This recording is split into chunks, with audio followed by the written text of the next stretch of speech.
இன்னைக்கு இருக்க லைஃப்ல நமக்கு நிறைய ப்ராப்ளம் இருக்கு. இதுல குறிப்பா சொல்லணும்னா மிஸ் அண்டர்ஸ்டாண்டிங். இது மூலயமா ஏற்படக்கூடிய ப்ராப்ளம் அதிகம். ஒரு ஃப்ரெண்ட்ஷிப்பா இருக்கட்டும், ஃபேமிலியா இருக்கட்டும், ஒரு அண்ணன் தம்பிக்குள்ள இருக்கக்கூடிய ஒரு ரிலேஷன்ஷிப்பா இருக்கட்டும், லவ்வர்ஸா இருக்கட்டும், குறிப்பா சொல்லலாம் கல்யாணம் ஆனவங்க, அவங்களுக்குள்ள ஏற்படக்கூடிய இந்த மிஸ் அண்டர்ஸ்டாண்டிங் எந்த அளவுக்கு பெரிய ப்ராப்ளமா ஆகுதுன்னா டைவர்ஸ். இன்னைக்கு நம்ம நிறைய டைவர்ஸ் கேசஸ் பார்த்துட்டு இருக்கோம். ஸோ இந்த மிஸ் அண்டர்ஸ்டாண்டிங் ப்ராப்ளம்ன்றது காமன். அதோட சொல்யூஷன் நம்ம கையில தான் இருக்கு. இந்த மிஸ் அண்டர்ஸ்டாண்டிங்கை பத்தி நமக்கு அண்ணாமலையார் சொல்லியிருக்காரு. அண்ணாமலையார் மிஸ் அண்டர்ஸ்டாண்டிங் பத்தி சொல்லியிருக்காரா? ஆமா. ஊழலை பத்தி சிவன் பார்வதி நமக்கு உணர்த்திருக்காங்க. இந்த காணொலியில நம்ம திருவண்ணாமலையில நடக்கக்கூடிய திருவுடல் திருவிழா எதற்காக, அந்த கதை என்ன சொல்லுது, அது நம்ம வாழ்க்கைக்கு எப்படி உபயோகமா இருக்குன்றத நம்ம அண்ணாமலையார் கோவில் மூத்த சிவாச்சாரியார் அருணாச்சலம் கார்த்திகேயன் அவர்கிட்ட நம்ம கேட்டிருக்கோம். தொடர்ந்து இந்த காணொலியை முழுசா பாருங்க.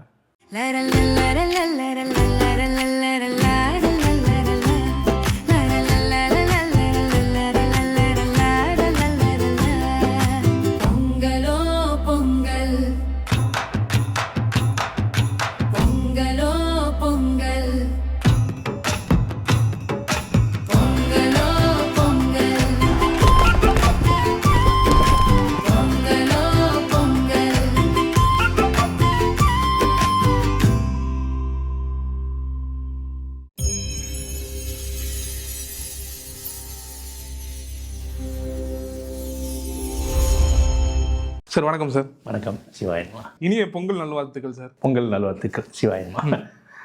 சார் பொங்கல் அன்னைக்கு, தைப்பொங்கல் அன்னைக்கு நம்ம சூரிய பகவானுக்கு பொங்கல் படைப்போம்.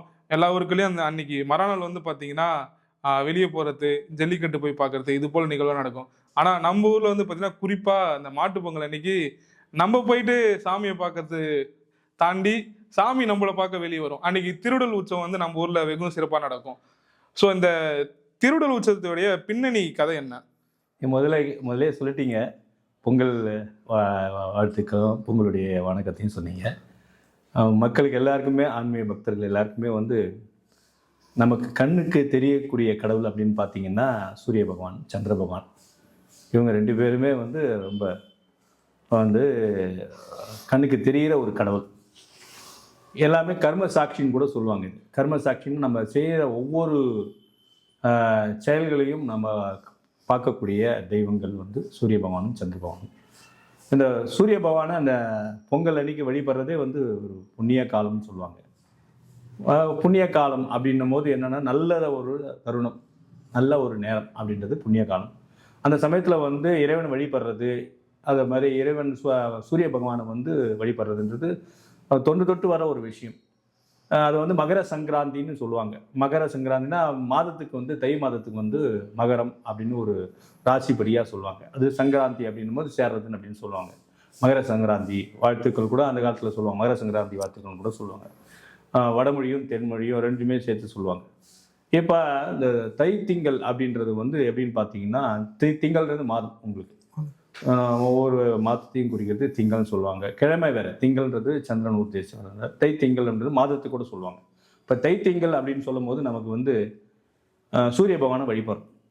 இந்த சூரிய பகவானை வழிபடுறதுன்றது வந்து நம்ம சாப்பிட்ற உணவுக்கு வந்து இறைவன் வந்து என்னென்னா நெல் முதற்கொண்டு எல்லா வித தானியங்களும் வந்து சூரியன் இல்லைன்னா நமக்கு வந்து எதுவுமே கிடையாது. சூரியனுடைய ஒளி இல்லைன்னா எந்த வித செயல்களும் நமக்கு கிடையாது. நம்மளோட ஆற்றல் சக்தியை அதிகரிக்கக்கூடியது, நமக்கு ஆரோக்கியம் தரக்கூடிய சூரிய பகவான். அவருக்கு வந்து அந்த ஒரு நன்றி கடனை செய்யக்கூடிய ஒரு நாளாக வந்து இந்த தைத்திங்கள், தைப்பொங்கல் வந்து விளங்குகிறது. அதை விட இன்னொரு சிறப்பு அப்படின்னு பார்த்தீங்கன்னா, எல்லா ஊர்லேயும் வந்து இது முக்கியமான பெரிய பெரிய பழைய கஷேத்திரங்களில், சிவாலயங்களில், சில பழமையான மகாவிஷ்ணு ஆலயங்களில் கூட வருடத்தை ரெண்டு விதமாக பிரிப்பாங்க. ஒன்று வந்து தட்சிணாயனம், இன்னொன்று உத்தராயணம் அப்படின்னு ரெண்டு பிரிப்பாங்க. தட்சிணம் என்பது வந்து தெற்கை குறிக்கிறது. அந்த சூரிய பகவான் வந்து தெற்கு நோக்கி வந்து செல்லக்கூடிய நாட்களை வந்து தட்சிணாயனம் அப்படின்னு சொல்லுவாங்க. அது ஒரு 6 மாதம். உத்தராயணம் அப்படின்னு சொல்றது வடக்கு நோக்கி சூரிய பகவான் செய்கிறது வந்து உத்தராயணம். அயனம்னா செல்லுதல் அர்த்தம். செல்லுதல் அப்படின்னு. அதனால தான் வந்து இந்த நோக்கி சூரிய பகவான் வந்து செல்லுதல், வடக்கு நோக்கி தெற்கு நோக்கி செல்றதுக்கு தட்சிணாயனம் உத்தராயணம் சொல்லுவாங்க. இந்த தட்சிணாயன மாதங்களை வந்து என்ன சொல்லுவாங்க, ஆடியிலேருந்து ஆரம்பித்து இந்த மார்கழி வரும் சொல்லுவாங்க.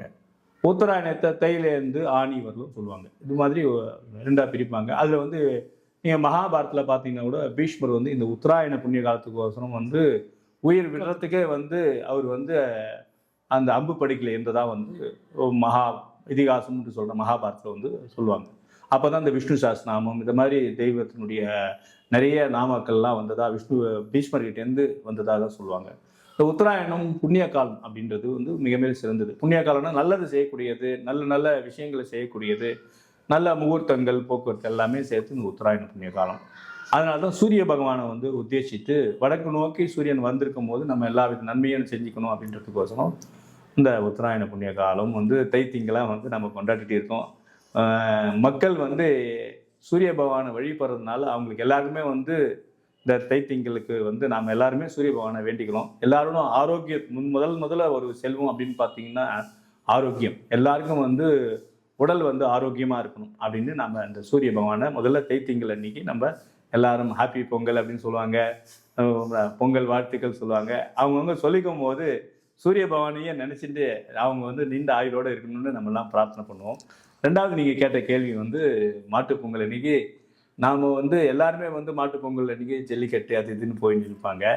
ஒவ்வொரு ஊரில் ஒவ்வொரு இது பண்ணி நிற்பாங்க, சாமி கும்பிடுவாங்க, இதெல்லாம் பண்ணுவாங்க. ஆனால் நம்ம திருவண்ணாமலையில் வந்து இந்த திருவுடல் உற்சவம் அப்படின்னு சாமி வந்து நம்மளை தேடி வந்து இருக்காரு அப்படின்ட்டு கேட்கலாம் நீங்கள். ஆனால் அது பார்க்கும்போது நீங்கள் பார்த்தீங்கன்னா இந்த திருவுடல் உற்சவம் அப்படின்றதே வந்து பக்தர்களுக்கோசம் தான் உண்டானது.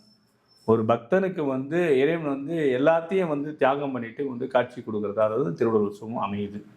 இந்த ஆடல் பாடல் ஊடல் இது எல்லாமே வந்து இறைவனால் உண்டாக்கப்பட்டது. இந்த மூலமாக இறைவனை நாம் வந்து சந்தோஷப்படுத்த முடியும். எப்படி அப்படின்னு கேட்டிங்கன்னா, இப்போ வந்து சுந்தரர் எடுத்துங்க, நிறைய நால்வர்கள் கதையெல்லாம் எடுத்திங்கன்னா இறைவனை திட்டினார். யார்? சுந்தரர் வந்து பித்தான்னு திட்டினார். திட்டினா அந்த வாயாலே அதே நீ தொடங்கு அதை வச்சு அப்படின்னு சொல்லி யாரு? சிவபெருமானே வந்து வயோதிக வேடத்துல அவருடைய திருமணத்தை நிறுத்தி அவர் வந்து அவருடைய வந்தனுடைய நோக்கம் என்னன்றதுக்கு அறிகுறியை வந்து காட்டுறதுக்கோசரம் திருவெண்ணெய்நல்லூர் கூட்டின்னு வரும்போது அது அவரே வந்து சொல்றார், நீ எதை வந்து நீ என்னை திட்டினியோ அந்த வார்த்தையிலேருந்து நீ ஆரம்பி அப்படின்னு அவரே பாடலை வந்து எடுத்து கொடுக்குறாரு, பித்தாய் பெரேஷ் அப்படின்ட்டு. ஸோ அது பாடலும் சிவபெருமான் வந்து நமக்கு கொடுக்குறாரு. ஆடல் உங்களுக்கு நடராஜமூர்த்தி, நிறுத்தமூர்த்தி. இந்த உலக பிரபஞ்சம் வந்து எல்லா வித அசைவுகளும் நமக்கு வந்து கிடைக்கிற நேரங்கள் காலங்கள் எல்லாமே நடராஜ பெருமானுடைய ஆடலால் தான் நமக்கு வந்து இரவு பகல் எல்லாமே உருவாகுது இருக்குது. இந்த பூமியினுடைய சுழற்சியும் கூட நடராஜ பெருமானுடைய ஆடலால் தான் இருக்குது. அதனால தான் வந்து சிதம்பரத்துக்கு வந்து பூமியுடைய பூமத்திய ரேகை அப்படின்னு வந்து இன்னைக்கு வெளிநாட்டில் இருக்கிற ஆளுங்க கூட அங்கே தான் வந்து பூமியில நடுநிலை இருக்கிறது அப்படின்னு வந்து வெளிநாட்டு விஞ்ஞானிகள் கூட இன்னைக்கு வந்து சொல்கிறாங்க. அப்போ வந்து ஆடலுக்கும் வந்து இறைவன் தான், நம்மளை ஆட்டி வைக்கிறதும் இறைவன் தான், அங்கே ஆடிட்டு இருக்கிறதும் இறைவன் தான். நம்மளும் உள்ளுக்குள்ளே வந்து இறைவனை நோக்கி நம்மளுடைய விதி வசத்தில் வந்து சுவாமியை வந்து நம்ம வழிபடுறது போக்குவரத்துல எல்லாமே வந்து இந்த ஆடலில் சேர்ந்தது தான். பாடல் ஆடல் ஆயிடுச்சு. ஊடல் பற்றி தான் இப்போ நம்ம வரோம். மூணாவது இந்த ஊடல் அப்படின்றது வந்து உணர்வு பூர்வமானது ஊடல். இதுக்கு வந்து என்ன நம்ம எடுத்துக்கலாம் அப்படின்னு பார்த்தீங்கன்னா, இங்கேயே சிவன் பார்வதி வந்து அங்கே ஒரு ஊடல் உற்சவத்தை வந்து நடத்தியிருக்காங்க. அதுதான் திருவுடல் உற்சவம். உங்களுக்கே தெரியும். இந்த ஊடல் அப்படின்றது வந்து ஊடல்ன்றது வந்து ஒருத்தருக்குள்ள ஒரு பிளவை வந்து உருவாக்குற மாதிரி இருக்கும். ஆனால் அது வந்து அந்த பிளவை வந்து திருப்பி அது அவங்களே உணர்ந்த பிறகு அந்த ஊடலும் வந்து கூடலாயிடும். ஒருத்தருக்குள்ள தனியாக பிரிஞ்சிருக்கிற மாதிரி நமக்கு தோணும். அந்த ஊடலில் பார்த்தீங்கன்னா தெரியும், சாமி அம்பாள் ரெண்டு பக்கமும் ஆடின்னு வருவாங்க திருவுடல். ஆனால் அதுக்கப்புறம் வந்து மறுநாள் மறு உடல்னும் போது கூடலாயிடும் உங்களுக்கு.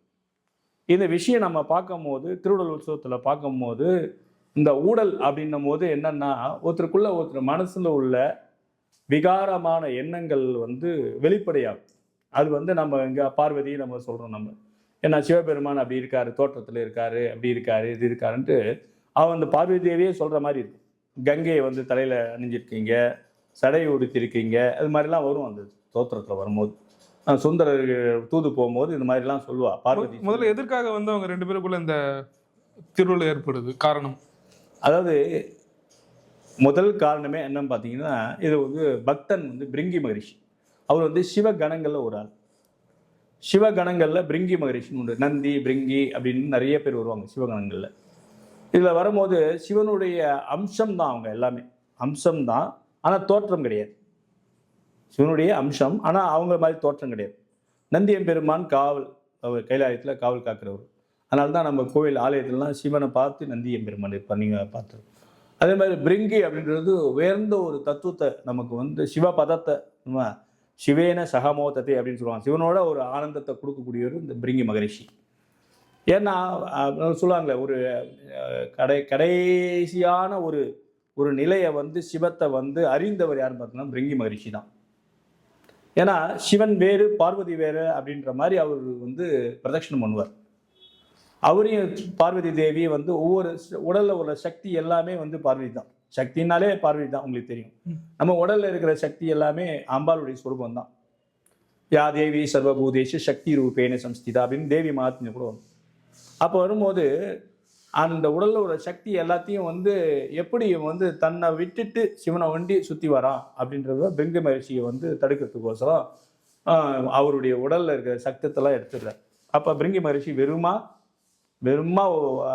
கூடு உடம்பு வந்து ஒரு கூடா இருக்கு பாருங்க, அது மாதிரி இருப்பாரு.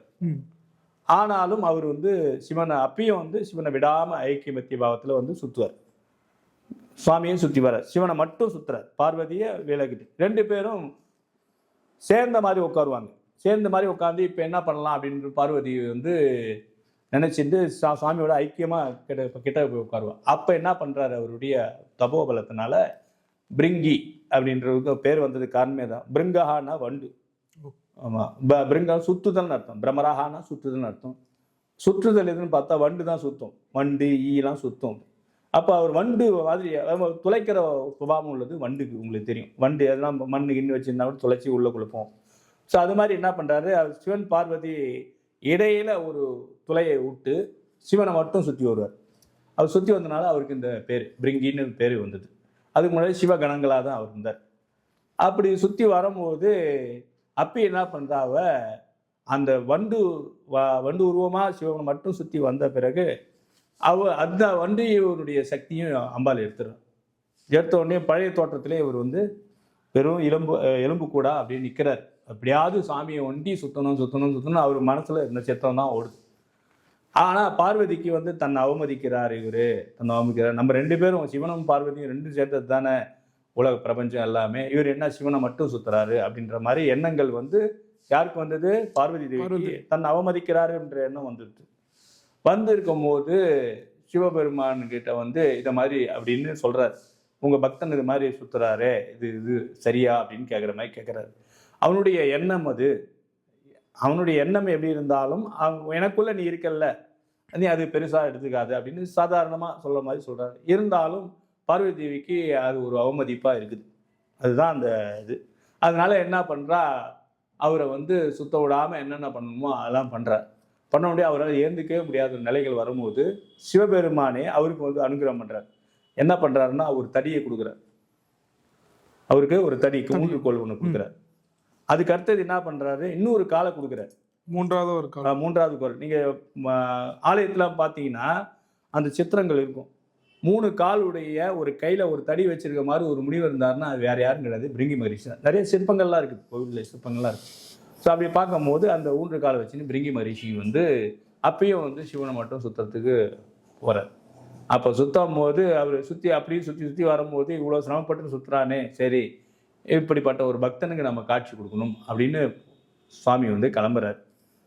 கிளம்பும்போது அப்போ வந்து அம்பாள் தடுக்கும் போது ஒருவனுடைய அந்த அவமதிப்பான ஒரு மனசுல ஒரு மனோநிலையை வந்து அம்பாளுக்கு இருக்கிறதுனால அந்த அம்பாள் என்ன பண்றா, சுவாமியினுடைய வித்வேஷம்னு சொல்லுவாங்க. ஒருத்தர்கிட்ட ஒரே ஒரு விஷயம் பிடிக்கலன்னா பல விஷயங்கள் பிடிக்காத மாதிரி நமக்கு தோணும். நல்லதா இருந்தா கூட பிடிக்காது.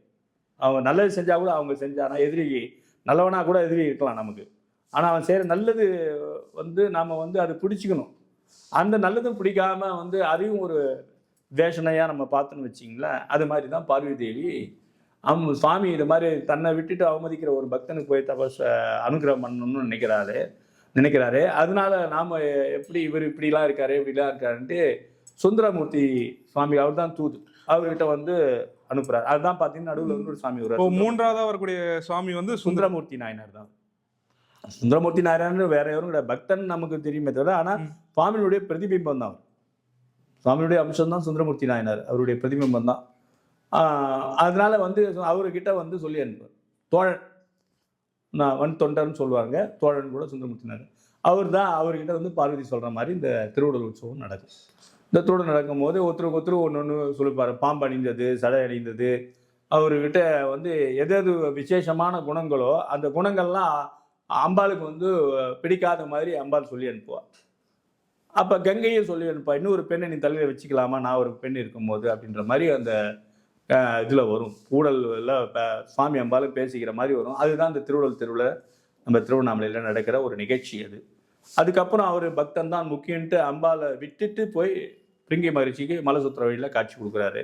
பிரிங்கி மகிழ்ச்சி மட்டும் அவர் காட்சி கொடுக்கல, அதே மாதிரி எத்தனை பக்தர்கள், கண்ணப்பர், இது மாதிரி நிறைய பக்தர்களுக்கு வந்து சிவனை வழிபடுற, சிவனை வந்து ஐக்கியமாக வந்து பாவத்தில் யாராரு தபசு, சித்தர்கள், ஞானிகள் எல்லாருக்குமே வந்து அன்னைக்கு வந்து திருவுடல் உற்சவத்தன்னைக்கு சுவாமி வந்து எல்லாருக்குமே வந்து அனுகிரகம், அருள் கொடுக்குறதா வந்து சொல்லப்பட்டிருக்குது. அப்படிப்பட்ட ஒரு நிகழ்ச்சி தான் அது முதல் நாள் மாட்டுப் பொங்கல் அன்னைக்கு நடக்கிற திருவுடல் உற்சவம். இதை தொடர்ந்து மறுநாள் காணும் பொங்கல் அன்னைக்கு வந்து பார்த்தீங்கன்னா கோயில் உள்ள நடக்கும். கோவிலில் சாமியோடைய சன்னதியில் நடக்கும் மறுவுடல். அந்த மறுவுடல் இதை தொடர்ந்து இருக்கக்கூடிய கதையெல்லாம் இருக்குமா?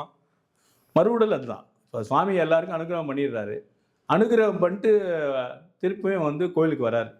கோயிலுக்கு வரும்போது எது அம்பாளுக்கு வந்து இந்த ஜடாமுடி, அது மாதிரி இந்த புலித்தோல் அணிஞ்சது, இதெல்லாம் எது பிடிக்கலன்னு அந்த அம்பாள் வந்து வித்வேஷனையில் சொன்னாலோ அதே மாதிரி தான் சுவாமி அங்கே வருவார் மறுவுடலுக்கு. அப்போ மறுவுடலுக்கு வரும்போது எது பிடிக்கலன்னு நீ சொல்றியோ அதுக்கெல்லாம் சுவாமி வந்து சொல்லுவார், இதனால நான் வச்சேன், இந்த பக்தனுக்கோசம், பகீரதனுக்கோசம் தான் நான் ஜடையில வந்து கங்கையை தாங்கினேன். அதுலேயும் உயிர்கள் எல்லாருக்கும் வந்து நீர்நிலைகள் வேணும் அப்படின்றதுக்கு கங்கையை, புனிதமான நதி என்ற கங்கையை வந்து நான் ஒரு ஜடை மூலமா விட்டேன். சந்திரனை வந்து தேர்ந்த சந்திரனா இருந்தாலும் அவனை வந்து பிறை சந்திரனா தலையில் சொல்லிட்டேன்.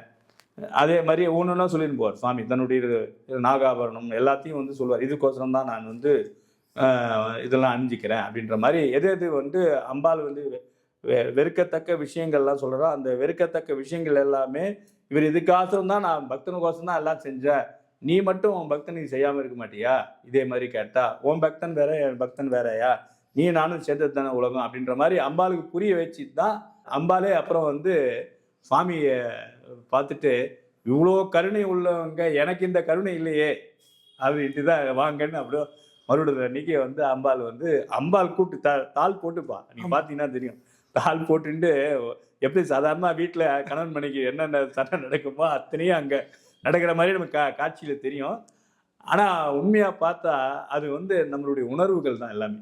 இப்போ பக்தின்றதும் உணர்வு தான். இப்போ அந்த உணர்வுகளை கொண்டு வர்றதும் இறைவன் தான் நமக்கு. கண்ணப்பனுக்கு வந்து கண்ணு வந்து குத்தி சாமிக்கு கண்ணு இல்லைன்னு வைக்கிற உணர்வு யார் கொடுத்தா? கடவுள் தான் கொடுத்தாரு. ஏன் உணவு படைக்கிறான், உணவு படைக்கும் போது சாப்பிட்றதுக்கு இல்லையன்ற மாதிரி. அது மாதிரி உணர்வுகள் நிறைந்த உற்சவம் தான் இந்த திருவுடல் உற்சவம். கணவன் மனைவிக்குள்ள உள்ள எந்த விதமான ஒரு பிரச்சனைகள், எந்த ஒரு இது இருந்தாலும் ஒருத்தருக்குள்ள ஒருத்தர் இப்போ நிறைய விவாகரத்துலாம் நிறைய ஆகுது. இப்போ அதான் நான் அடுத்து இதைதான் உங்ககிட்ட கேட்கலான்னு வந்தேன். இந்த கேள்விதான் முன்வைக்கணும்னு இருந்தேன். இப்போ திருவுடல் உற்சவம்ன்றது இப்போ நீங்க சொல்றது ஒரு கதை ஒன்று சொல்றீங்க. ஆனா இங்க பெரும்பாலுமா நம்ம இருக்கக்கூடிய மக்கள் யாருக்கும் தெரிஞ்சது என்னன்னா, இங்க நம்ம சோமாஸ்கந்தமூர்த்தி தான் நம்ம வழிபடுறோம் உற்சவரா. சோமாஸ்கந்தமூர்த்தி வழிபடுறப்ப அண்ணாமலையார் வந்து உண்ணாமலை அம்மனோட மட்டும்தான் கிரிவலம் போன்னு சொன்னதாகவும், பராசக்தி அம்மன் இல்ல இருவரும் சேர்ந்து போவோம் அப்படின்ற ஒரு காரணம் சொன்னதாகவும், இவர் அதை பேச்சை மீறி உண்ணாமலை அம்மனோட கிரிவலம் போய் அன்னைக்கு அந்த நைட்டு அம்மன் வந்து களவுக்காரங்களை அம்பிச்சு அவங்களுடைய நகையெல்லாம் திருடிட்டு வந்ததுனால மறுநாள் அவர் அந்த நகையெல்லாம் தொலைச்சிட்டு வந்து நிற்பாரு, பாவமா வந்து நிற்பாரு. அம்பாள் சொல்லுவாங்க, நான் தான் வந்து சொன்னேன் நீ போனா எல்லாத்தையும் தொலைச்சிட்டு வந்துருவ, உனக்கு ஒண்ணுமே பண்ண முடியாது அப்படின்ற ஒரு கதை தான் எல்லாருக்குமே தெரியும். இப்ப நீங்க ஒரு கதை வந்து இல்ல, இது வந்து புராண கதை. இது நம்ம சொன்னது வந்து இப்ப பிரிங்கி மகரிஷியுடைய புராண கதைகள். இது தொட்டு வர்றது. நம்ம ஊர்ல அருணாச்சல மகாத்மியம்னு இருக்கு, அதுதான் வந்து ஸ்காந்த புராணத்திலேருந்து வந்தது. புராணம் இல்லாம எதுவும் கிடையாது. அதுல வந்த ஒரு உற்சவம் தான் அது. இதுக்கு வந்து பிரணய கலக மகோத்சவம் பேரு. பிரணய கலக மகோத்சவம் பேரு. பிரணயம் அப்படின்றது வணங்குதல், இறைவனை வணங்குறதுனால ஒரு ஒரு கலகம் வந்தது. கலகம்னா நான் ஒரு ஒரு ஒரு மாதிரி சந்தேகமான ஒரு மனோநிலை வந்தது. யாருக்கு வந்தது? அம்பாளுக்கு வந்து வேற யாருக்கும் இல்லை, அம்பாளுக்கு தான் வந்தது. அவர் பிரிங்கி மரிச்சி கூட கிடையாது. அவர் தனிச்சு சுவாமியை வண்டி சுத்தின்னு போறாரு, அவ்வளவுதானே தவிர அவருக்குள்ள வேணா எண்ணத்துல வேணா சிவன் சக்தி வேறு இல்லை அப்படின்ற மாதிரி எண்ணங்கள் இருந்திருக்கலாம். ஆனா இங்க எண்ணங்கள் உண்டானது அம்பாலா தான் சொல்றாங்க. அதுதான் பிரணய கலகோத்சவம் பேர். சிலர் சொல்லுவாங்க திருடல் பார்த்தா மறுபடியும் மறுடல் பார்க்கணும் அப்படின்ற மாதிரியான தாற்பயமும் நம்ம ஊர்ல சொல்லப்பட்டிருக்கு. இத மக்கள் எதற்காக பார்க்கணும்? அந்த நிகழ்வுல இருந்து மக்கள் என்ன புரிஞ்சுக்கணும்? நல்லா நிறைய புரிஞ்சுக்கணும். அதுதான் முக்கியம். பக்தின்றது எல்லா தெய்வத்துக்கும் பக்தன் தான் ரொம்ப முக்கியம் அப்படின்றது திருடல் உற்சவம் முதல்ல மாட்டுப்பொங்கல் அன்னைக்கு நம்ம பார்க்குறோம்ல. அதில் சுவாமியே கணவன் மனைவியாக இருந்தாலும் சிவன் சக்தி வேறு வேறு பிரிக்க முடியாத ஒரு அபிண்ணமான ஒரு உயர் சக்தியாக இருந்தாலும் உலகத்தில் அவங்களுக்குள்ள ஒரு ஒரு பிரிவுன்றது வந்தாலும் கூட அந்த இடத்துல இறைவன் ஆனவன் தியாகேச மூர்த்தியாக, நான் தியாகேசன்றது நான் டெஃபினெட்லி சொல்லுவேன். இவன் பக்தர்களுக்கோசம் எல்லா தியாகமும் பண்ணுவார் சிவபெருமான் மாதிரி. அதனால தான் அவர் தியாகேசன் பேர். எந்த நிலையில வேணால் தன்னை இது பண்ணிப்பார், வருத்திப்பார். அது மாதிரி கொடுக்கும் கருணை பெருமை கருணா ஆசுதோஷின்னு சொல்லுவாங்க. உடனே சந்தோஷப்படுவார். ஒரு பக்தன் நம்ம வணங்கிட்டாலோ இல்லை அவனுடைய நிலையை அவன் சுவாமி கிட்ட சொல்லும் போது உடனே சந்தோஷப்பட்டு உடனே கொடுக்கக்கூடிய தெய்வத்தில் பார்த்தீங்கன்னா சிவபெருமான் தான் சொல்லுவாங்க. அப்படி பார்க்கும்போது பக்தனை ரொம்ப அவர் இது பண்ணுவார். என்னன்னா பக்தனுக்கு தான் இம்பார்ட்டன்ட் கொடுப்பார், பக்தன் தான் முக்கியம் அப்படின்னு இது பண்ணுவோம். அதுக்கு திருவள்ளுவர் உற்சவம் தான் நமக்கு. ஏன்னா அதனால தானே போறாரு. இப்போ சக்தியை வேணான்னு சொல்லும் பொழுது ஒரு இடத்துக்கு போய் காட்சி கொடுக்கக்கூடாது, என்னை அவமதிச்சிருக்கான் அப்படின்ற இடத்துல கூட போய் பக்தன் தான் முக்கியம்னு போய் காட்சி கொடுக்குறாரு. அது பெரிய ஒரு நிகழ்வு. நீங்கள் சொல்கிற உலக பிரபஞ்சத்தில் நான் ஊர்லாம் பேசிக்கிறத பார்க்கும்போது நீங்கள் சொல்லும் போது இங்கே நம்ம நல்லா புரிஞ்சுக்கணும். இது சோமாஸ்கந்த மூர்த்தி தான் பெரிய நாயக்கர்னு நம்ம ஊரில் சொல்லுவாங்க. இந்த பெரிய நாயகர் அப்படின்றது நல்லா நம்ம புரிஞ்சு பார்த்தீங்கன்னா சிவன் வேறு சக்தி வேறு அல்ல. இது சிவன் சக்தி இல்லாமல் சிவனே கிடையாது. நல்லா நம்ம புரிஞ்சுக்கணும். அதே மாதிரி சோமாஸ்கந்தரில் 3 இருந்தது தான் உலகம். ஏற்கனவே நான் சொல்லியிருக்கேன், சத்து சித்து ஆனந்தம்ட்டு 3 சொல்லியிருக்கேன். சத்துன்றது நல்லவை, உலகத்தில் உள்ள நல்லவை எல்லாமே, உலகத்தில் இருக்க எல்லா நல்லதுமே நல்லதுதான். ஒருத்தர் நீங்கள் நல்லது செய்யணும் நல்லது நினைத்தா கூட அது இறைவன் சிவபெருமான் தான். சித்துன்றது அறிவு. உங்களுக்கு எது நல்லது செய்கிறீங்களோ அந்த நல்லது மூலியமாக உங்களுக்கு ஒரு செயலை உருவாக்கும். சித்து ஒரு செயலை உருவாக்கும். சித்துன்றது அறிவுன்றது ஒரு செயல் திறன் தான் அறிவுன்றது. இதை செயலான்ற ஒரு அறிவுன்றது அது தூண்டுதல் மூலமாக நீங்கள் செயலை செய்வீங்க. இப்போ அது யார்கிட்ட இருக்குது? அம்பாள் கிட்ட இருக்குது. இப்போ சத்து சித்து சிவன் பார்வதி 2 பேரும் சோமாஸ்கந்தரில் இருக்காங்க. ஒரே உருவத்தில் பெரிய நாயகராக இருக்காங்க. நடுவில் ஆனந்தம் அப்படின்றது முருகப்பெருமான். இந்த 2மே இருந்து உங்களுக்கு எதை நோக்கி நீங்கள் போகிறீங்க? ஆனந்தத்தை மகிழ்ச்சியை நோக்கி தான். இப்போ திருவள்ளுவர் உற்சவம் அவ்வளோ பேர் ஜனங்க சாமி அம்பாலையும் ஆடுறதை பார்க்கும்போது எவ்வளோ மகிழ்ச்சி வருது அவங்களுக்கு. அது எதனால் வருது? சுவாமி அம்பாள் ஆட்டத்து இதையும் பார்க்கும்பொழுது அவங்களுக்கு தன் நிலையை மறந்து கூட ஒரு மகிழ்ச்சி வருது. இதுதான் அந்த சோமாஸ்கந்த மூர்த்தியினுடைய தாத்பரியம். அதை வச்சு அம்பாள் தனியாக இருக்காளே, இந்த அம்பாள் இருக்கும்போது அது தனியாக போகிறாரு அப்படின்றது ஜனங்களுடைய ஒரு என்ன அது அதனுடைய உருவ பேதத்தினுடைய அறியாத்தன்மை தான். இது சோமாஸ்கந்தர்னாலே அண்ணாமலையார் தான் ஃபுல்லாகவே. அது அம்பாள் இருக்கட்டும், முருகர் இருக்கட்டும், எல்லாரும் இருக்கட்டும், அது அண்ணாமலையார். அதே மாதிரி தனி அம்பாள்ன்றது வீரசக்தி அப்படின்னு சொல்றது அம்பாளுடைய தாத்பரியம் 3 சக்தி உடையது. இச்சா ஞான கிரியா அப்படின்றது 3மே அம்பாள் கிட்ட தான். சித்ததுலேருந்து வந்தது தான். இந்த இச்சைன்றது ஆசை, ஞானம் அது எப்படி செய்யலான்றது, ஒரு ஆசை எப்படி செய்யலான்றது ஒரு அறிவை கொடுக்கும். அந்த அறிவை செயல் இப்படி செய்யலாம்னு செய்து முடிக்கும். இது 3 யார்கிட்ட இருக்குதுன்னா வீரசக்தி அப்படின்னு சொல்ற நம்ம தனி அம்பாள். தனியாக அம்பாள் சாமி 2 பேர் ஆடும்போது தனியாக ஒரு அம்பாள் ஆடுறாங்களோ, சாமி ஆடும்போது எதிர்க்க நோக்கி ஆடுறாள்ல, அது அம்பாள். அந்த அம்பாள் தான் அந்த வீரசக்தின்றது. இது இவங்க 2 பேரும் சுவாமி அம்பாளை தான் நம்ம பாவனை பார்க்கணுமே தவிர இதில் பக்கத்தில் ஒரு அம்பாள் இருக்கா, இந்த அம்பாள் இருக்கும்போது இன்னொரு அம்பாள் ஆடுறாளே அப்படின்ற மாதிரி நம்ம நினைச்சிக்க கூடாது. ஏன்னா இந்த சிவன் சக்தியோடு தான் இருப்பார். சக்தி இல்லாத இந்த சிவன் கிடையாது. அப்போ சிவன்னாலே சக்தியோடு சேர்ந்தது தான். அதனால அந்த அம்பாள் பேர் தான், அதுதான் பிரியாவிடைய அம்மன் பேர். சுவாமியை விட்டு பிரியாம இருக்கிற அம்பாள் பேரு பிரியா விடையம்மன். யாரு? அம்பாள் சோமாஸ்கந்தர். எப்பயுமே பிரிய மாட்டான். ஆனா சக்தி இல்லைன்னா சிவன் கிடையாது. பிரபஞ்சமே தானே. சிவன் இல்லைன்னா சக்தி கிடையாது. ரெண்டுமே பரஸ்பர தபஸ் சம்பத்து.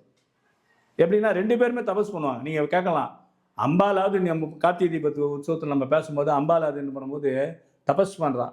யாரை நோக்கி தபஸ் பண்றா? சுவாமியோட சேர்றதுக்கு நம்ம பேசணும்.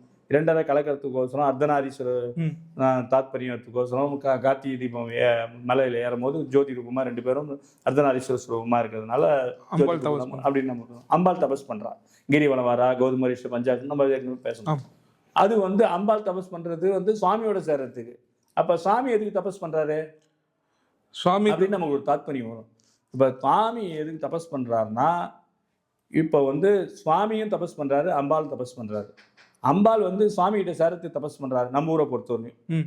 அப்புறம் சாமி எதுக்கு தபஸ் பண்றாரு அப்படின்னு பாத்தீங்கன்னா, இவங்க 2 பேரும் தபஸ் பண்ண பலம் இருக்குல்ல, சுவாமியா அம்பாலும் சேர்ந்த ஒரு தபஸ் பலம் இருக்குல்ல, அந்த தபோ பலத்தினால உலகத்துல உள்ள எல்லா பிரபஞ்சங்களுக்கும் எல்லா உயிரினங்களுக்கும் நல்ல அறிவையும் நல்ல விதமான இதையும் அருளையும் கொடுக்கறதுக்கு தான் 2 பேரும் தபஸ் பண்றாங்க. அதனாலதான் இது பக்கத்திலே பிரியா விடையம்மன்னு அம்பாள் இருக்குது.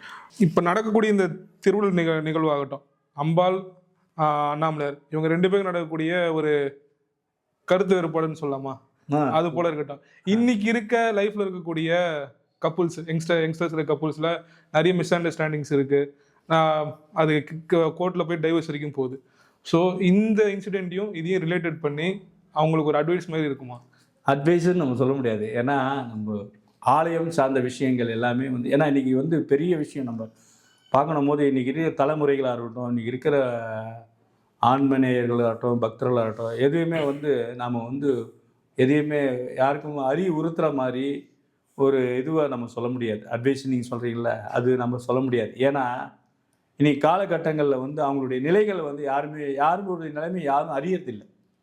இன்னைக்கு எப்படின்னா பார்த்தீங்கன்னா, உலகத்தினுடைய செயல்கள் நீங்கள் பார்த்தீங்கன்னா காலையிலேருந்து இரவு வரலையும் ஒரு மனிதன் சாதாரண ஒரு பாமர மக்களை ஒரு ஆளை நீங்கள் எடுத்துட்டா கூட, ஒரே ஒரு மனிதனை எடுத்துட்டா கூட அவனுடைய அன்றைய காலை பொழுது காலையிலேருந்து இரவு வரணும் அப்படின்னு பார்த்தீங்கன்னா சராசரி ஒரு சாதாரண ஒரு இல்லறத்தில் இருக்கிறோம், அதாவது நடு குடும்பத்தில் இருக்கணும்னு பார்த்தீங்கன்னா அவனுடைய வாழ்க்கை சூழல் எப்படி இருக்குன்னு நம்ம பார்த்தீங்கன்னா, பொருளாதாரத்துக்கு ரொம்ப எல்லாருமே இன்னைக்கு எவ்வளோ பணம் தேவைப்படுது, பணம் புகழ் எல்லாமே எப்படின்னா நிறைய தேவைப்படுதுன்ற ஒரு நமக்குள்ள மனோநிலைகள் இருக்குது. முதல்ல அந்த காலத்தில் இந்த பொருளாதாரத்துக்கும் இந்த புகழ் போக்குவரத்துக்கு எல்லாத்துக்குமே ஒரு அளவு இருந்தது. இன்னைக்கு வானிலையாவு நமக்கு புகழ் வேணும், எல்லாருக்கும் விட நமக்கு அதிகமாக பணம் வேணும் அப்படின்ற ஒரு எல்லாருக்கும் இருக்குது. ஏன்னா தேவைகள் நம்ம ஏற்றிட்டே போகிறோம். நமக்கு இது இருந்தால் இன்னும் வேணும் இன்னும் வேணும்னு போயிட்டே இருக்கும். இதில் ஒவ்வொருத்தருக்கும் மிஸ் அண்டர்ஸ்டாண்டிங் ஆகுது. கணவன் மனைவியாக இருக்கட்டும், இல்லை ஒரு பிஸ்னஸ் பண்ணுற ஒரு இவங்களாக கூட இருக்கட்டும், ஒரு வியாபாரம் பண்ணுற ஒருத்தருக்குள்ள 4 பேராக சேர்ந்து கூட ஒரு தொழில் ஆரம்பிப்பாங்க. எல்லாருக்குமே ஒரு மனோநிலைகள்ன்றது சேர்றது ரொம்ப கஷ்டம். சில இடத்துல சேரும், சில இடத்துல சேராது. இந்த மனோநிலைகளுடைய நிலையை தான் இதை நம்ம குறிப்பிடணும். இந்த கால அவகாசத்தில் குறிப்பிடும்போது அறிவுரையை நம்ம சொல்ல முடியாது, அது உணர்வுபூர்வமாக வேணால் சொல்லலாம். ஏன்னா இப்போ இந்த சுவாமி அம்மனும் திருவுடல் ஆடுறதே ஒரு உணர்வுபூர்வமான விஷயம், எல்லாருமே உணரக்கூடிய ஒரு விஷயம். இப்போ இந்த உணர்வுபூர்வமான ஒரு விஷயத்தை உணர்ந்தால் தான் நம்ம அறிய முடியும். அதே மாதிரி கணவன் மனைவிக்குள்ளே நிறைய விவாகரத்துலாம் ஆகுது. நீங்கள் இப்போ ஒரு குறிப்பிட்ட ஏஜ் ஆயிடுச்சுன்னு வச்சிங்களேன், ஒரு மனிதனுக்கு இப்போ நம்ம சொன்ன பிரிங்கி மகரிஷிக்கு ஒரு சக்தி இருக்கிறவரெலாம் அவர் சிவனும் சுத்தினார், முடியாத போது நான் ஒன்றும் பண்ண முடியல. அப்போ சுவாமியை போய் உங்களுக்கு அருள் பண்ணுறேன்டான்னு சுவாமியை தான் போகிறா, அதையும் அம்பாள் தடுக்கிறார். இப்போ அது மாதிரி நமக்குன்னு ஒரு வயசு ஆகும். பிரிங்கி மகரிஷி மாதிரி இயலாத தன்மை வயசு அவருக்கு கிடையாது, ஏன்னா அவர் சிவகணங்களாயிட்டார், பக்தனாயிட்டார். இப்போ நமக்கெல்லாம் ஒரு சாதாரண ஒரு மனிதன், நமக்கு ஒரு 40 50 அந்த ஏஜ் வரல நமக்கு நல்லா ஓடுற நல்லா எவ்வளோ அளவுக்கு நம்ம லைஃப்பில் என்ன திங்க் பண்ணுறோமோ அதை பண்ணலாம், இதை பண்ணலாம், இது தேவை அது தேவைன்னு எல்லாத்துக்கும் நம்ம ஓடலாம். ஒரு குறிப்பிட்ட ஏஜ் வந்த பிறகு நம்ம இயலாத தன்மைகள் நமக்கு நிறைய வரும், இயலாமை நமக்கு நிறைய வரும். இயலாமைன்னா உடல் உபாதைகளோ இல்லை ஏதாவது நமக்கு உள்ள ஒரு மனோநிலைகளோ எல்லாமே தேக்கம் வரும். அப்போ தேக்கம் வரும்போது இப்போ இந்த இடத்துல நமக்கு ஒருத்தரோ ஊன்றுகோலோ ஒரு உறுதுணையோ நமக்கு நிச்சயமாக மனிதனுடைய வாழ்க்கையில் தேவை நிச்சயமாக. அப்போ உறுதுணைகள் உறுதுணை நமக்கு தேவைப்படும் போது அந்த இடத்துல இந்த விவாகரத்துக்கான சில நபர்களாக இருக்காங்க பாருங்க, அப்போ வந்து ரொம்ப சிரமப்படுவாங்க. அப்போ உணரும் பொழுது இந்த விஷயமானது இப்போ நம்ம விவாகரத்து வாங்கின்னு வராங்கல்ல, அப்போ இன்னும் அவங்கள காயப்படுத்தும். ஸோ இதை மாதிரி விஷயங்கள்லாம் வந்து அவங்களுக்குள்ள வந்தாலும் சாமி அம்பாளுக்கு எப்படி வந்து ஊடல் ஆகி எப்படி 2 பேரும் சேர்ந்துடுறாங்களோ, அந்த ஆலயத்தை கதவு அம்பாள் திறந்து வாங்க அப்படின்னு நான் சாமி கூப்பிட்டுருந்தாலோ, அதே மாதிரி நம்மலாம் பிரார்த்தனை பண்ணிக்கணும். இந்த மாதிரி அதிகமாக வந்து இல்லறத்தில் இருக்கிற மக்களுக்கெல்லாம் வந்து இந்த ஊடல் நடக்கணும் தான். ஒருத்தர் புரிஞ்சுக்கிறதுக்கு ஊடல் நடக்கணும் தான். அந்த ஊடல் ஆனது ஊடலாகவே இருந்துட்டு கூடலாயிட்டா இறைவன் வருவதால எல்லாருடைய குடும்பமும் சந்தோஷமா இருக்கும். அதனுடைய தாற்பயம் தான் இந்த திருவுடல் ஊடல். விவாகரத்துன்றது அதீதமாக ஆகாம இறைவனா வந்து இந்த திருவுடல் மறுவுடல் இந்த உற்சவத்தை மக்கள் வந்து பார்க்கணும். இதெல்லாம் ஒரு அந்த காலத்துல வந்து இதெல்லாம் ஒரு நிகழ்வா வச்சாங்க, ஒரு உணர்வா வச்சாங்க. தெய்வத்தினுடைய அம்சங்கள் போக்குவரத்துலாம் தெய்வமே சில சமயத்துல வந்து இந்த திருவிளையாடல் பண்றது, திருவுடல் பண்றது எல்லாமே யாருக்கோசரம் பார்த்தோம்னா நமக்கோசரம் தான், பக்தர்களுக்கோசரம் தான். நம்ம வந்து உணரணும், உலகத்துல உள்ள பிரபஞ்சங்கள்ல உணரணும். நம்மளுடைய உணர்வு தன்மைகள் என்னென்ன, மனிதனுடைய உணர்வு தன்மைகள் என்னென்ன, இந்த பிரபஞ்சத்தில் உள்ள விஷயங்கள் என்னென்ன அப்படின்னு நம்மளை நாமே உணர்ந்துக்கணும். நம்ம உடல்ல உள்ளது என்னதுன்னு கூட உணரணும். எதையுமே உணராம எதுவும் கிடையாது சார் உலகத்துல. நம்ம உணரணும் சார். அந்த உணர்ற தன்மையை கொடுக்கறது இந்த திருவுடல். அதனால தான் இந்த திருவுடல்ல உடல் வாத்தியம் தனியா இருக்கும். அடுத்து அந்த உடல் வாத்தியம் பத்தி தான் கேட்கணும். ஏன்னா இது திருவுடல், உடல் வாத்தியம், உடல் இந்த எதிர்கை முனையோட வரக்கூடிய ஒரு வார்த்தையா இருக்கு. ஸோ திருவண்ணாமலைக்கு உரித்தான ஒரு வாத்தியம் உடல் வாத்தியம்னா, அண்ணாமலையார் இந்த உடல் வாத்தியம் வாச்சாதான் அந்த யதாஸ்தானத்திலேருந்து இறங்கி வருவாருன்றதை நம்ம பேசியிருக்கோம். ஸோ இந்த உடல் வாத்தியோட சிறப்பு என்ன, அதுக்கும் பின்னணி, அதுக்கும் இந்த திருவுடலுக்கும் ஏதாவது சம்மந்தம் இருக்கா? அதாவது நீங்கள் வந்து ஒவ்வொரு சேத்திரத்தை பார்க்கலாம். நீங்கள் வாத்தியங்கள் வந்து ஒவ்வொரு இடத்துல விசேஷமாக இருக்கும். சிதம்பரம் பார்த்தீங்கன்னா அவங்களுக்கு வந்து வாத்தியங்களே விசேஷமானது. மணி ஓசை அந்த இதெல்லாம் இருக்கும், பஞ்சவாத்தியங்கள் அப்படிலாம் சிதம்பரத்தை சொல்லுவாங்க. மணி ஓசையெல்லாம் விசேஷம் சிதம்பரத்தில். அர்த்தஜாம பூஜை ஆகும்போது பார்த்தீங்கன்னா ஒவ்வொரு சேத்திரத்துலேருந்து தேவை அஜபாட நடனம். எங்கள் திருவாரூரில் சாமி வந்து உட்கார்ந்தபடி ஆடுவார். ஒரு ஆளை உட்கார வச்சா எப்படி மேலே கீழே அப்படி சிருஷ்டி, இது உயர்வு தாழ்வு, உயர்வு தாழ்வு அப்படி ஆடுவார். இங்கே நம்ம அண்ணாமலையார் பார்க்கும்போது ஏற்றம் இறக்கம் எப்படின்னா ஒரு பக்கம் சாயிருது, இடது பக்கம் வலது பக்கம் இப்படி தான் ஆடின்னு வருவார் சாமி. அப்போ நீங்கள் நம்ம அண்ணாமலையாரை பொறுத்தவரை நீங்கள் பார்த்தீங்கன்னா நம்மளுக்கு முக்கியமாக எல்லா ஊரை விட நம்ம அண்ணாமலையாரை பார்க்கும்போது யோகத்திலையும் சொல்கிற மாதிரி தியானம் இதெல்லாம் பண்ணுறோம். அந்த மாதிரி விஷயங்களை பார்க்கும்போது நமக்கு அண்ணாமலையார் வந்து இந்த ஆடல் உற்சவத்தை நம்ம பார்க்கும்போது நமக்கு தெரியும். இடா பிங்களா சுஷும்னான்னு 3 விதமான நாடி நமக்குள்ளே ஓடுறது தியானத்தில் நமக்கு தெரியும். அந்த இடா பிங்களா சுஷும்னா அப்படின்றது வந்து நடுநாடியில் தான் நமக்கு வந்து எல்லாமே இந்த தியானம், மெடிடேஷன், இந்த யோகங்கள் 6 ஆதாரங்கள்லாம் சொல்கிறாங்களே, ஷடாதாரம் சொல்லி மூலாதாரம், சுவாதிஷ்டானம் இதெல்லாம் சொல்கிறாங்களே, இதெல்லாம் வந்து ஏற்றி சகசிராதாரத்தில் வந்து சுவாமியை வச்சு அது மூலியமாக இறைவனை வந்து நம்ம வந்து காண்றது, அகக்கண்ணால் பார்க்குறது அப்படின்றது ஒன்று இருக்குது. இப்போ இது பார்க்கும்போது இந்த விஷயங்களை பார்க்கும்போது இடா பிங்களா அதுன்றது வந்து இடை நாடி வந்து ஒன்று சூரியனாகவும் ஒரு சந்திரனாகவும் வந்து நம்ம எடுத்துப்போம். நம்ம உடல் இது வாகல்லையே அந்த யோகாவில் சொல்கிற டீச்சர்ஸு ஆசிரியர்கள்லாம் கூட அது சொல்லுவாங்க, இந்த நாடி இது சம்மந்தப்பட்டது. அதனால தான் வந்து அந்த காலத்தில் வைத்தியம் பார்க்குறவங்க கூட கையை பிடிச்சி பார்ப்பாங்க. இப்படி கையை பிடிச்சி கரெக்டாக டெம்பரேச்சர் இருக்குதா இதெல்லாம் பார்க்கும்போது கையை பிடிக்கும். இப்போ அதுக்கப்புறம் வந்து ஸ்டெதாஸ்கோப் பார்க்குறாங்க. முன்னாடி நாட்டு வைத்தியங்கள்லாம் முக்கால்வாசி கையை பிடிச்சி பார்ப்பாங்க. அதுக்கப்புறம் ஸ்டெதாஸ்கோப் வச்சா டாக்டரும் கையும் பிடிப்பாங்க, ஸ்டெதாஸ்கோப்பும் பிடிப்பாங்க. நமக்கு தெரியும் இந்த நாடி பிடிக்கிறதுன்றது ரொம்ப ரொம்ப முக்கியம். இப்போ நம்ம உடலில் பார்க்கணும். அதே மாதிரி நம்மளோட யோக நிலைகளை வந்து 2 நாடி ரொம்ப முக்கியம்.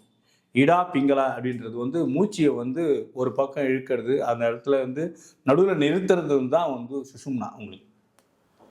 பிங்களா அப்படின்றது ஒரு பக்கம் விடுறது, ஒரு பக்கம் திருப்பி ஏற்றுறது. இந்த மாதிரி 2 பிராணாயாமம்னு சொல்லுவாங்க. அந்த காற்று ஆனது மேலே கீழே போகிறது. அந்த மாதிரி ஒரு தாத்பரியத்தை யோக நிலையை கொடுக்கக்கூடியது தான் அந்த திருவுடல் உற்சவன்றது. சுவாமி ஆடுறதும் அப்படி தான். சுவாமி இப்படி ஆடுறாரு பார்த்தீங்களா, நம்ம சுவாமி கீழையும் மேலையும் இப்படி மாற்றி மாறி ஆடுவார். அது வந்து இந்த தாத்பரியத்தை குறிக்கிறது தான் வந்து திருவுடல் உற்சவம். என்ன அப்படின்னு பார்த்தீங்கன்னா எல்லா நிலைகளும் வந்து சீராக வைப்பவன் நான் தான் அப்படின்றது ஒரு தாத்பரியத்தை காட்டுறது சிவபெருமான் கொடுக்குறது திருவுடல் உற்சவம். அதனால தான் இந்த உற்சவத்துக்கும் அந்த உடல் அந்த வாத்தியமும் அப்படி தான் இருக்கும். அதுக்கு ஏற்ற மாதிரி தான் அந்த உடல் வாத்தியம் வைப்பாங்க. அதில் 3 தட்டு 7 தட்டு அப்படின்லாம் கூட அந்த உடல் வாத்தியங்கள் வந்துருமா. இந்த உடலை வச்சு தான் அந்த உடல்ன்ற வாத்தியமே வந்து நம்ம ஊரில் உடல் வச்சும் தொன்று தொட்டு வர விஷயம். உற்சவமாகும் அது. அது எப்போ ஆரம்பிச்சது, எப்போ இதுன்றது தெரியல. ஆனால் அபிஷேக முறைகளை பார்க்கும்போது ஒரு குறிப்பிட்ட 134 வருஷம் அப்படின்லாம் சில இதை குறிப்பிடுறாங்க. அது அபிஷேக காலங்களை சொல்லியிருக்காங்க. உபயதாரர்கள் திருச்சியில் வச்சு தான் அது பண்ணியிருக்காங்க. ஆனால் உற்சவம் வந்து அருணாச்சல மகாத்மியம் தான் சொன்னேனே, பிரணய கலக மகோத்சவம் நான் சொன்ன பார்த்தீங்க, அருணாச்சல மகாத்மியம் அது தொண்டு தொட்டு வர விஷயம் தான் அது. ஓகே சார், பொங்கல் அன்னைக்கு உலகக்கூடிய நந்திய பெருமானுக்கு நம்ம கோயில் வந்து பார்த்தீங்கன்னா எல்லாருக்குமே பெரிய நந்தி சிறு நந்தி தான் தெரியும். ஆனால் மொத்தமாக 5 நந்திகள் இருக்கு. இப்போ இந்த 5 நந்திகளுமே வந்து பார்த்தீங்கன்னா அன்னைக்கு சிறப்பாக ஒரு அலங்காரம், பழங்களாகட்டும், இனிப்பு வகைகளாகட்டும், பலகாரங்களாகட்டும், மலர்களாகட்டும், இதெல்லாம் வச்சு அலங்காரம் பண்ணுவாங்க. இது வந்து பார்த்தீங்கன்னா காலந்தோறமா இருக்கா, இல்லை இதற்கு ஒரு பின்னணி கதை இருக்கா? காலந்தோறும் தான் இருக்குது எல்லாமே. ஏன்னா நந்தியம் பெருமான் போகும்போது தர்மம் சொல்லுவாங்க. தர்மஸ்வரூபம் நந்தினி. தர்மம்னா 2 விதம் எடுத்துக்கலாம். தர்மம்னா நம்மளாம் முக்கால்வாசி என்ன பண்ணால் யாருக்காவது ஏதாவது கொடுக்கறத வந்து ஈகையை வந்து தர்மம் சொல்லுவோம். அதை விட தர்மம்ன்றது என்னன்னா, நம்ம செய்ய வேண்டிய கடமையை கரெக்டாக நம்ம செய்யறது. நமக்குன்னு ஒரு வேலை வந்து கொடுத்துருப்பாங்க. அந்த வேலையை நம்ம கரெக்டாக செய்யறதுக்கு ஒரு தர்மம்னு ஒரு பேர். கரெக்டாக ப்ராப்பராக செய்யறது, முடிவு கரெக்டாக ஆரம்பித்து A to Z கரெக்டாக முடிக்கிறதுன்றதுக்கு ஒரு தர்மம்னு ஒரு பேர். இதில் நந்தியம் பெருமான் அப்படின்னு பார்க்கும்போது அவர் வந்து அதனால தான் சிவபெருமான் விடையேறியன்னு சொல்கிறாங்க. விடைன்றது வந்து நந்தியம் பெருமான் தான் சொல்லுவாங்க. எல்லாத்துக்கும் விடை அப்படின்றது பார்த்து நம்ம நந்தியம் பெருமான் தான் சொல்லுவாங்க. எல்லாத்தையும் தோளுடைய சிவன் விடையேறியன்னு கூட திருஞான சம்பந்தர் குறிப்பிடுவார்.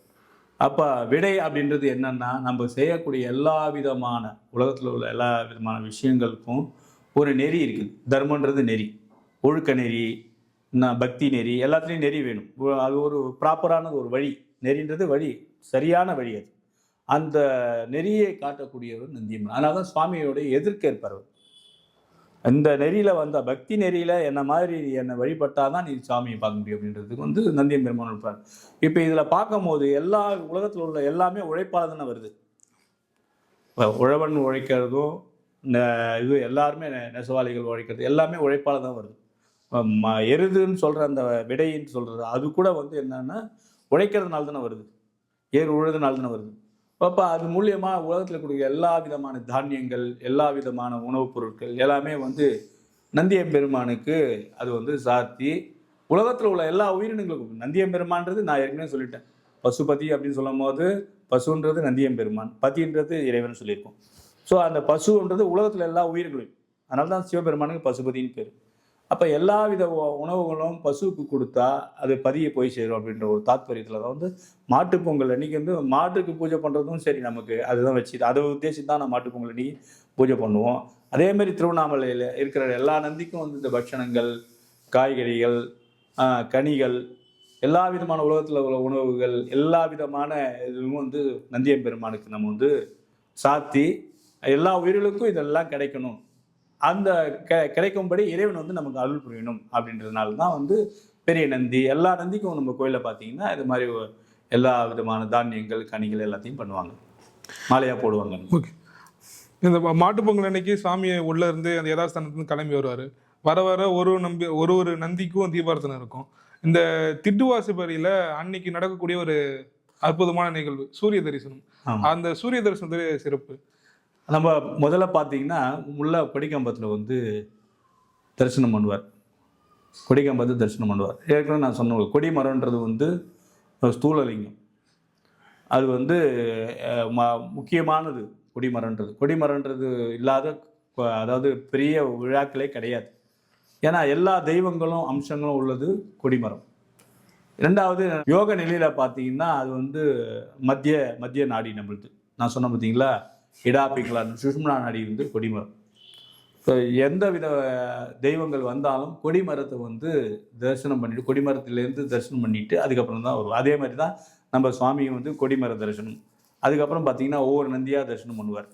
அதுக்கு முன்னாடியே வந்து கொடிமரத்துக்கு முன்னாடி நந்தி பெரும்பாரு அவர் தரிசனம் பண்ணுவார்.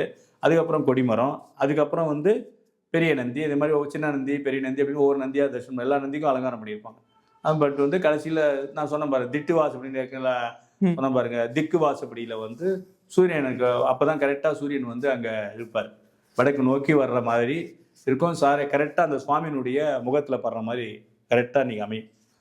எப்படி வந்து வருஷப்பிறப்பு அன்றைக்கி நேர்முக அண்ணாமலையாருக்கு வந்து இந்த சூரியன் போடுவார் கரெக்டாக மலையை வந்து எந்த சூரியனாகட்டும் சந்திரனாகட்டும் எந்த தெய்வங்களும் வந்து தாண்டி போகிறது இல்லைன்னு மகாத்மியத்தில் சொல்லியிருக்காங்க. அது வந்து வளம் தான் வர்றதா சொல்கிறாங்க. இது அருணாச்சலத்தில் வளம் வர்றதா சொல்லியிருக்காங்க. அதனால் நேர்முக அண்ணாமலையில் பார்த்தீங்கன்னா வருஷப்பிறப்பு அன்றைக்கி அந்த சூரிய ஒளி வந்து கரெக்டாக அந்த சிவலிங்கத்துக்கு மேலே போடும். அது நமக்கு தெரியும். அது ஒரு வருஷம் நம்ம பார்க்கணும். அதே மாதிரி திக்குவாசப்படியில் உத்தராயண புண்ணிய காலத்தும் போது சுவாமி எல்லாருக்கும் காட்சி கொடுத்துன்னு வராது. உயிரிழர்கள் எல்லாருக்கும் காட்சி கொடுத்துன்னு வரும்போது சூரிய பகவானுக்கும் வந்து காட்சி கொடுக்குறார். சூரிய பகவானுக்கு வந்து வடக்கு நோக்கி வந்த சூரிய பகவானுக்கு காட்சி கொடுத்துட்டு அப்புறம் வெளியில் வரார். சார், இந்த வீடியோ பார்த்துட்டு இருக்கக்கூடிய நம்ம சர்வம் டிவி நேயர்களுக்கு வேற ஏதாவது விஷயங்கள் சொல்லணும்னாலும் நீங்க பகிர்ந்துக்கலாம். நிறைய விஷயங்கள் சொல்லலாம். ஊடல் உற்சவத்தை பற்றி நம்ம சொல்லணும்னா, அதாவது தெய்வத்துக்கு என்ன நம்ம பார்த்தீங்கன்னா பக்தர்கள் வந்து ரொம்ப ரொம்ப அவங்க வந்து முக்கியம். ஏன் அப்படின்ற மாதிரி கேட்டிங்கன்னா, தன்னை விட பக்தனை வந்து சிவபெருமான் வந்து ரொம்ப வந்து அவங்களுக்கு வந்து அவங்களுடைய சதா சிந்தனையும் சிவபெருமானுடைய சிந்தனை எல்லாமே பக்தனை நோக்கி தான் இருக்கும். எல்லாமே எந்த ஒரு விதமான ஒரு தடங்களாக இருக்கட்டும், எந்த ஒரு தீமையாக இருக்கட்டும், தான் ஏற்றுக்கொண்டு பக்தர்களுக்கு வந்து அருள் பாலித்து பக்தர்களை அனுகிரகம் பண்ணுறது தான் வந்து சிவனுடைய. அதில் வந்து இந்த திருவள்ளுவர் உற்சவம் வந்து பக்தனுக்காகவே உருவாக்கப்பட்டது. அதனால தான் வந்து நிறைய பக்தர்களுக்கு, கண்ணப்பருக்கு, பிரிங்கி மகரிஷிக்கு எல்லாருக்குமே காட்சி கொடுக்குற ஒரு அருள் கொடுக்குற ஒரு நிகழ்ச்சியாக வந்து திருவள்ளுவர் உற்சவம் இருக்குது. இதே மாதிரி இங்கே காண வருகின்ற பக்தர்களுக்கும் வந்து சுவாமி நிச்சயமாக அனுகிரகம் பண்ணுறதுக்கு தான் அவ்வளோ வருடம் நமக்கு நடக்குது. இந்த திருவள்ளுவர் உற்சவன்றது வந்து சுவாமியை வந்து நாம் எப்படி நினைக்கணும்னா, நம்ம தான் முக்கியம்னு சுவாமி நம்ம நினைக்கிறாரு. இப்படி நம்ம தான் முக்கியம்னு சுவாமி நினைக்கிறாரு, சுவாமி தான் முக்கியம்னு நம்ம நினைக்கணும் அப்படின்னு அந்த பக்தி வந்து கணவன் மனைவிக்குள்ள கணவன் தான் முக்கியம் அப்படின்னு மனைவி நினைக்க, மனைவி தான் முக்கியம்னு கணவன் எப்படி இல்லறத்தில் நினைச்சுட்டு 2 பேரும் ஒற்றுமையாக வாழ்ந்து பின்னாடி வர சந்ததிகளையும் எப்படியும் வந்து நல்ல ஒழுக்கத்தோட நல்ல நெறியோட அவனுக்கு இந்த அவனோட குடும்பத்தில் ஒரு நல்ல ஒரு மனிதனாக வாழ்த்தாலே நாட்டுக்கு வந்து செய்கிற ஒரு பெரிய சேவையாகும். அப்படி வந்து 2 பேருக்கும் பரஸ்பரம் இருக்கணும். அதாவது புரிதல்ன்றது வந்து உலகத்தில் உள்ள எல்லா உயிரினங்களுக்கும் புரிதல்ன்றது முக்கியம். அதை விட நிறைய நம்ம புரிஞ்சிக்க வேண்டியது என்னன்னா, ஒற்றை புரிஞ்சுக்கிற சக்தியை நமக்கு வந்து இறைவன் கொடுக்கணும். ஏன்னா புரியாததுனால தானே நமக்கு நிறைய அறியாமை இருக்கிறதுனால தானே வந்து நிறைய விதமான உலகத்தில் உள்ள பிரச்சனைகளும் உலகத்தில் உள்ள நிறைய தீங்குகளும் நடக்குது. புரிதல் இருந்தால் யாருக்கும் இருக்காது. உலகன்றது வந்து ஒரு புரிதலுக்கு நமக்கு கொடுக்கணும். அந்த உலகத்தை படைச்ச இறைவன் வந்து நமக்கு புரிதலை கொடுக்கணும் அப்படின்றது தான் அந்த திருவள்ளுவர் உற்சவம். நம்மளும் இறைவனை வந்து அணுக நினைச்சு உணர்ந்து அவனோட வந்து எப்படி நாம் வந்து ஒவ்வொரு நாளையும் இறைவனுக்கு உகந்தவனாக நாம் எப்படி இருக்கலாம், இறைவன் நமக்கு எப்படி அவர் நமக்கு வந்து அனுகிரகம் பண்ணுறாரு அப்படின்றது நோக்கி நம்ம அப்படியே அதாவது வாழ்க்கை பயணத்தை நாம் வந்து போனோம்னா இறைவன் வேறு நாம் வேறு இல்லை, அந்த உணர்வு வந்து நமக்குள்ள என்றைக்கும் இருக்கும் அப்படின்றது இந்த திருவள்ளுவர் உற்சவம். திருவள்ளுவர் உற்சவத்தை வந்து எப்படி சொன்ன, நதி மூலம் ரிஷி மூலம் அப்படின்றத வந்து சொல்லுவாங்க. நதி மூலத்தை வந்து நம்ம இப்போ எங்கே போய் பார்க்க முடியும் அப்படின்னா கடலில் தான் பார்க்க முடியும்.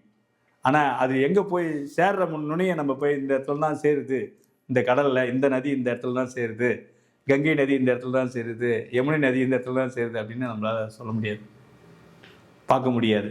அது மாதிரி ரிஷி மூலம் அப்படின்னு சொல்கிறது, இந்த ரிஷியிலேருந்து வந்தவங்க தான் இவங்கெல்லாம், இந்த ரிஷி தான் அது தொட்டு இருந்தவங்க அப்படின்றதும் பார்க்க முடியாது அப்படின்னு சொல்லுவாங்க.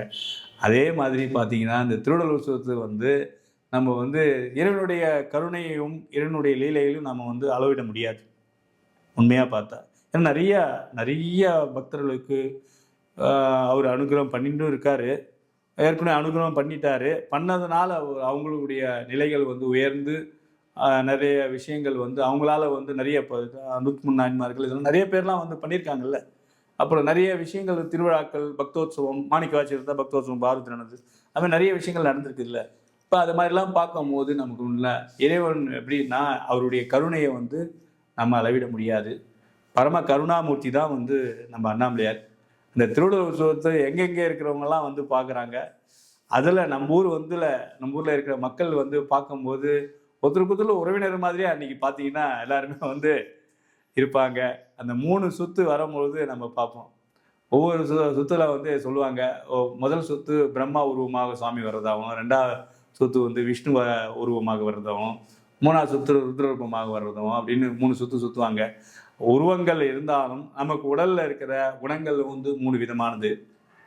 ஆத்ம தத்துவம், வித்யா தத்துவம், சிவ தத்துவம்னு. ஆத்ம தத்துவன்றது ஆத்ம விசாரம். நாம யார் அப்படின்றது ரமண மகரிஷிக்கு நான் யாருன்னு அவருக்குள்ளே கேட்க வச்ச ஒரு கேள்வி இருக்குல்ல, அது வந்து முதல் சுத்துல நம்ம புரிஞ்சுக்கணும் முதல்ல.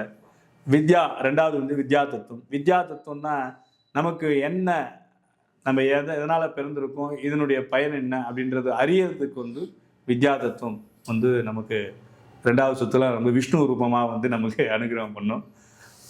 ருத்ர விஷயம் உங்களுக்கு தெரியும். சிவ தத்துவம், இறைவன் வேறு நாம் வேற இல்லை. அந்த உணர்வு பூர்வமா நம்ம திருவுடல் உற்சவத்தெல்லாம் பார்க்கும்போது பக்தனுக்காசனம் சாமி இருக்காரு, சாமிக்கோசரம் நாம ஏன் இருக்கக்கூடாது அப்படின்னு சிவோகம் பாவனை வருது பார்த்தீங்களா, அது தாங்க திருவுடல்.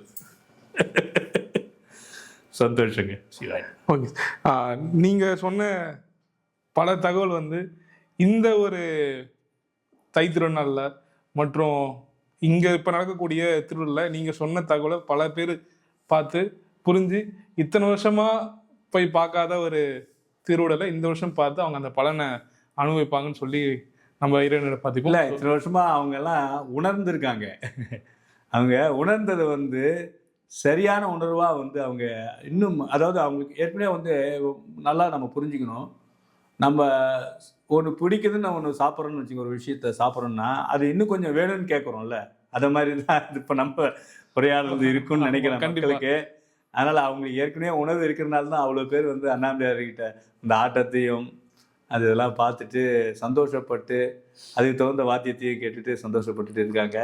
அதே மாதிரி உணர்வுகள் என்றும் மேலும் மேலும் ஓங்கணும். ஜனங்களுக்கு உணர்வுகள் தான் வந்து இறைவனோட நம்ம ஒன்றரை கலக்கக்கூடியது நம்மளுடைய உணர்வுகள் தான்.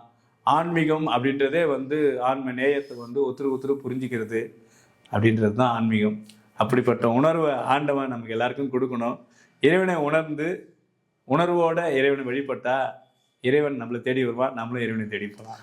ஓகே, மீண்டும் வேற ஒரு காலையில் சந்திப்போம் சார். நன்றி. ரொம்ப சந்தோஷம். அருணாச்சலா சிவாய்.